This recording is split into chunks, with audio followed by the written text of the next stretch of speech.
Saya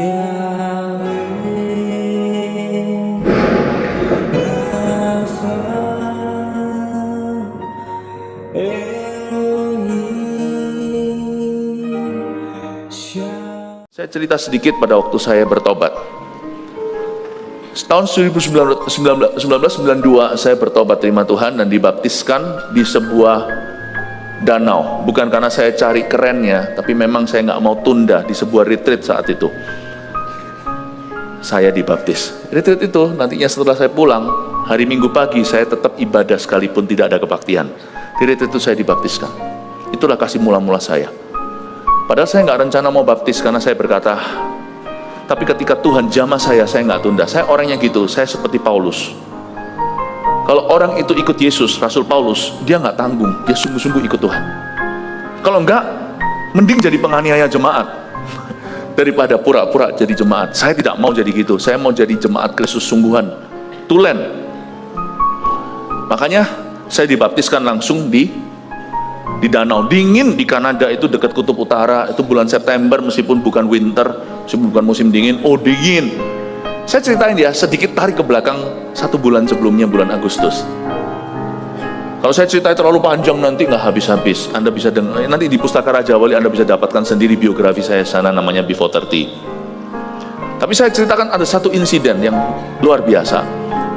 Saya itu masa muda saya mulai umur 16 sampai 18. Di saat usia itu saya sudah pindah ke 4 negara. Sekolah Taiwan, Indonesia, Singapura, lalu terakhir Kanada. Dan saya itu dengan melalang buana itu bukan jadi lebih baik, tapi jadi lebih jahat. Waktu saya kecil saya suka berkelahi, dan pindah-pindah perkelahian jadi serius, menjadi seperti kenakalan remaja, seperti gang fight.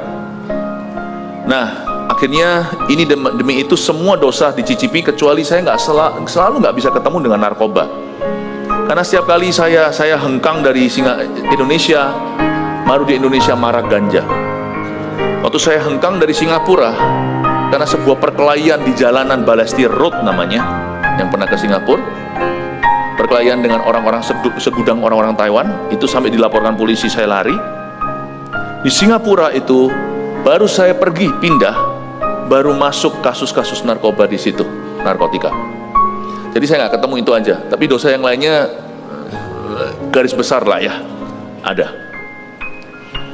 Dan saya hidupnya kosong. Pada waktu umur 16 saya mulai masuk ke dalam depresi.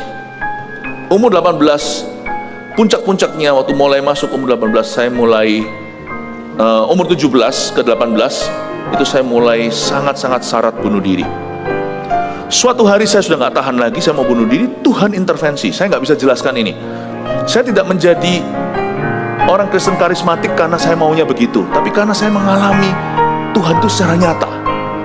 Itulah perubahan hidup saya. Di kamar saya, waktu itu tinggal di kamar saya itu di underground, di rumah kami yang 3 tingkat.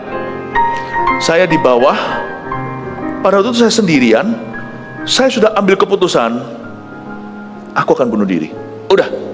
Bukan tipe orang yang suka mengumbar-umbar janji atau ancam-ancam saja, aku mau bunuh diri loh ya, awas ya, 1, 2, 3. Saya nggak bilang-bilang, langsung bunuh diri. Waktu saya mau bunuh diri itu, seperti ada suara, saya nggak tahu itu suara siapa, tapi sekarang saya tahu itu suara Roh Kudus. Jangan, kamu jangan ke neraka. Waktu saya merasakan suara itu seperti lembut sepoi-sepoi basah di telinga saya, dan saya bukan orang peka, saya nggak ngerti gitu-gituan, tapi saya langsung tahu itu Tuhan. Saya marah sama Tuhan.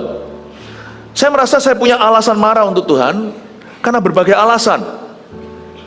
Beberapa alasan itu juga dari kecil saya dibully. Dari kecil dibully kenapa? Saya sakit-sakitan. Dulu saya harus pakai sepatu polio itu. Waktu saya kecil itu saya ditertawain satu sekolah. Anak-anak kecil bisa kejam juga. Tangan saya bengkok semuanya, sisa 1 ini yang jari tengah, lihat. Semuanya udah lurus waktu saya disembuhkan umur 7 oleh Tuhan di Taiwan. Saya disembuhkan di jalanan. Ajaib, saya percaya kuasa kesembuhan bukan karena orang mengajarkan, karena saya alami. Tulang saya itu lurus semua, lurus semua. Sisa 1 ini. Di jalanan di Taiwan, pukul 6 pagi menuju ke sekolah saya jalan kaki perlu 1 jam, padahal teman-teman saya 15 menit sampai. Karena saya jalan 5 langkah jatuh ke tanah, jalan 5 langkah jatuh ke tanah. Dan saya disembuhkan, semua tulang saya lurus, sisa 1 jari tengah saya. Dengan tujuan untuk mengingatkan dan juga supaya kalau saya marah saya tidak tunjukkan jari mana-mana. Ya, sembuh badan saya, namun tidak jiwa saya. Saya jadi orang yang kuat, nakal, pintar. Nah, itu sudah kombinasi yang bahaya. Sekolah saya pintar, bahasa cepat tangkap, matematikanya waktu itu kecil saya disebut jenius, sekarang perlu kalkulator. Akhirnya saya jadi orang yang nakal, kuat lagi. Dan masuklah berbagai macam kenakalan remaja, yang orang tua saya juga, bukan salah mereka orang tua baik, hanya karena saya aja mungkin lewat setan. Akhirnya saya depresi umur 16, umur 17 hampir akhiri hidup saya. Singkat cerita, di underground itu, bulan Agustus itu, saya tantang suara yang saya dengar itu. Saya tahu suara itu adalah seorang pribadi yang sembuhkan saya waktu saya umur 7. Saya bilang sama dia, ini itu, dan semua perkataan saya nggak bisa ulangi sekarang, semua perkataan itu saya sesali. Dan saya masih ingat, saya hujat. Ada Alkitab adik saya di dalam kamar itu. Kasihan adikku ketinggalan Alkitab di kamar abangnya. Abangnya yang kesetan ambil Alkitab itu dan saya injak di kaki saya. Makanya sekarang kalau saya pegang Alkitab, tidak saya dewakan buku ini, karena buku ini buku biasa, tapi isinya luar biasa. Isinya itu firman Allah.